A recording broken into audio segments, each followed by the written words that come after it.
بەڵێ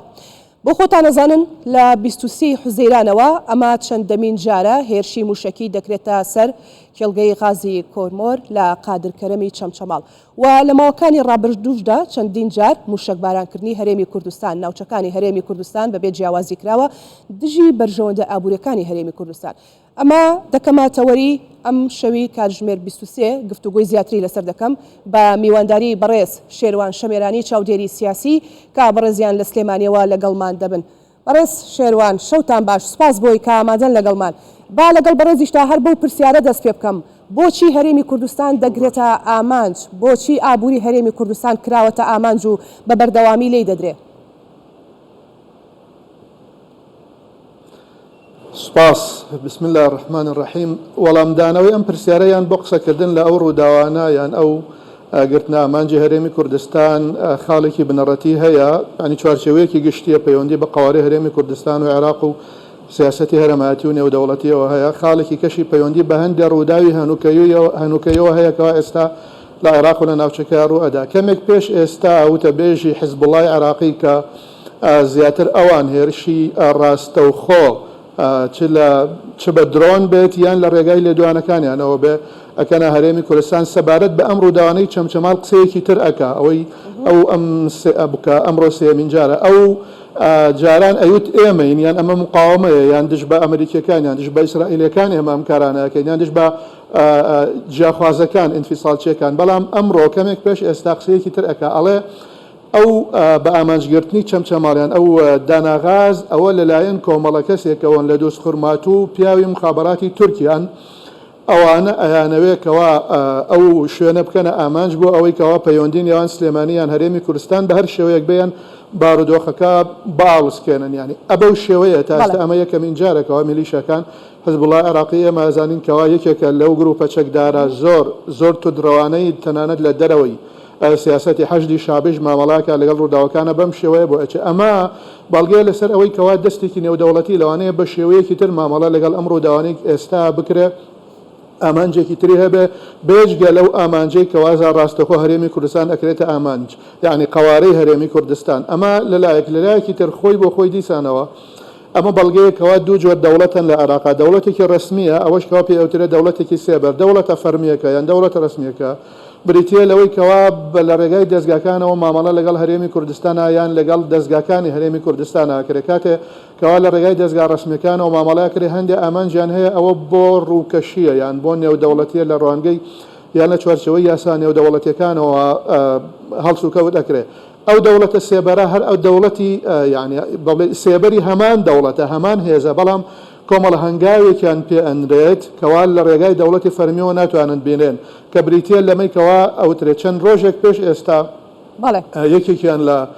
هاوپەیمانەکەی خۆ ئەوانەی کە ناو چوارچەوەی هەماهەنگی قسەیەکی لەو جۆرەیان کرد کەوا ئێمە بە زۆر کورد و سونە ئەهێنینە ناو حکوومەت ئەوەندە لیوای حەشدی شعبیمان هەیە لە چواردەوری هەولێر و لە نزیک کەرکووک. زۆر باشە. بەڕێز شێروان با باسی هۆکارەکانی پشت ئەم هێرشە موشەکیانە بکەین یاخود پاڵنەرەکانی پشت ئەم هێرشانە. ئەتوانین بڵین شارەکان سیاسین ئەمنین یاخود ئابوورین، کام هۆکارە لەمانە؟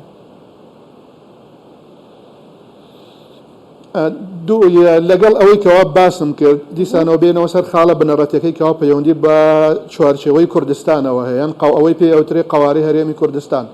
خۆی فشاری ئابووری بە ئامانجی سیاسیە، بە ئامانجی ئابووری نێ خۆی بخۆی ئابووری بەدەر لەوەی کەوا ئینسان لە شەو ڕۆژە ئەوەی ئەی خواتەوە یان ئەوەی ئەو نانێکەوە ئەی خوا زیاد لەوە کە ئەو پێ ئەوترێ هێزی ئابووری ئەو بۆ مەرامی سیاسیە. هەنگاوەکانی هەرێمی کوردستان لە ڕووی فرۆشتنی نەوتەوە لە ڕووی فرۆشتنی گازەوە ئەوە بەشێکی زیاتر بۆ سیاسیە بۆ ئەوەی کەوا بچێتە ناو سیاسەتی نێودەوڵەتی یان سیاسەتی هەرێمەتی. ئەمە فاکتەری هێزە کاتێکەوە تۆ لە جومگە ئابووریەکان ئەدەیکەوە تا ئەتەوێتەوە ئەم قوارەیە ئەم پێکهاتەیە هەرێمی کوردستان لە ڕووی سیاسەتەوە چواردەور بدەیان تەسکی بکەیتەوە بۆ ئەو فراوانی کەوا نتوانێت زۆر هەنگاو بهاوێ یان نتوانێت زۆر پەل درێژ بکە بۆ ئەوەی کەوانێشتواتە ئامانجەکان یەکن. ئابووری خۆی ئامێرێکە لە ئامێرەکانی ممارەسەکردنی سیاست و یان دیژایەتیکردنی سیاسی لە نێوان لایەنەکە. زۆر باشە. بەڕێز شێروان کەواتە ئەم موشک بارانکردنەی هەرێمی کوردستان لەم کات و ساتەدا چ پەیوەندێکی بە دۆخی سیاسی عێراقەوە هەیە؟ پێت وایە هیچ پەیوەندیەک لە نێوان پێکەنانی حکوومەت و موشکبارانکردنی هەرێمی کوردستانەوە هەیە یاخود ئەمە کارتێکی فشارە و هیچی دیکە یان نەخێر ئەم جارە کارتەکە جددیە و کاتی نییە؟ من ئەگەر لە ڕوانگەی لێدوانی وتەبێژی سەربازی حیزبوڵای عێراقیەوە بڕوانم ئەگەر ئاوا بێت ئەگەر ئاوا بێت ئەوان نەبن ئاوا بێت بەڵگەیە لەسەر ئەوەی کەوا ڕەنگێک هەیە ڕەنگێکی سیاسی هەیە لە ناوچەکە وێنایەک گیراوە ئامانج لێی گۆڕینی ئەو ڕەنگە و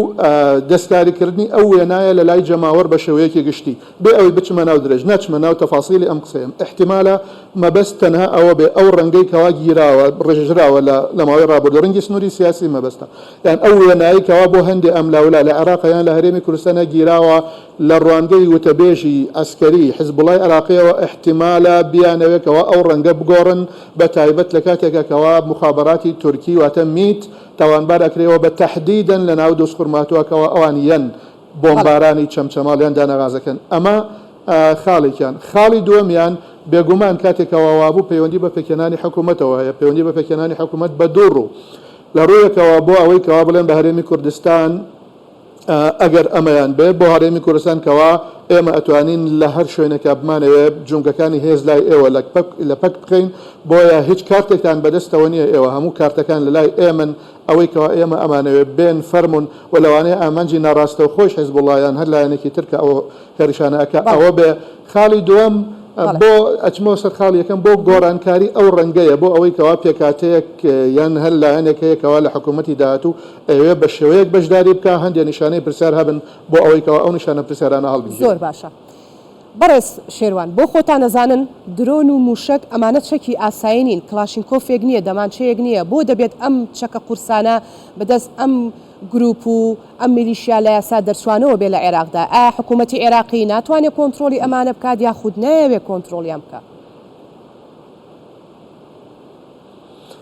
هێزەکانی سێبار یاسا واتە شەرعیەتدانیان لەگەڵ پارەیان لەلایەن حکوومەتی بەغداوەیە وتە ئاستێکیش باشش پرچەکردنیان بەڵام هەندێک چەکی نەوعی لەگەڵ دابشتنی سیاسەتیان لەلایەن عێراقەوە نییە لەلایەن دەسەڵاتی عێراقیەوە نییە بەڵکو زیاتر لە ئێران یان لە هەندێک لایانی ترەوە هەیە ئەم حکوومەتی سێبەر بەم شکڵە مامەڵاکە ینی لەوە زیاتر ئێستا وەزارەتی بەرگری عێراقی درۆنی نییە بەڵام هەندێک کە تائیب هەن لە ناو حەشدی شعبی کاڵێن ئێمە بەشێکین لە دەستگای عێراقی درۆنیان هەیە یان ئەتوانن درۆن دروست بن یعنی معقول نییە کەوا تۆ وەزارەتی بەرگری سەرکرداتی گشتی لە چەکدارەکان نەتوانێەوە نەزانێەوە نەیبێ کەوا درۆنی هەبێ کەتیبەیەک لە ناو هێزی سەربازی عێراقیە درۆنی هەبێ و ئامادەش نەبێ بیدا بە وەزارەتی بەرگری عێراقی تەسلیمی بکات چ زانیاریەکەی دروستکردنی یان خودی درۆنەکە ئەمە حکوومەتە سێبەرەکەیە ئەمە ئەو ئامانجە سیاسیانەیە کەوا دوورمەودایە لە دەرەوەی دەستگای فەرمی عێراقی ئەیانەوە بیکەن چوار سنووردارکردنی قوارەی هەرێمی کوردستان لە 25/9/2017ەوە وەک خۆی ئەڕوا ئەو نەخشەی کەوا لەو کاتایدانراوە ئەگەر کەسەکانیش نەمابن بەجێهێنراوە و جێبەجێ شەکرێت. بەڕێز شێروان شەمێرانی چاودێری سیاسی سوپاس بۆی کە ڕاستەوخۆ لە سلێمانیەوە لەگەڵمان بووی دەست خۆش.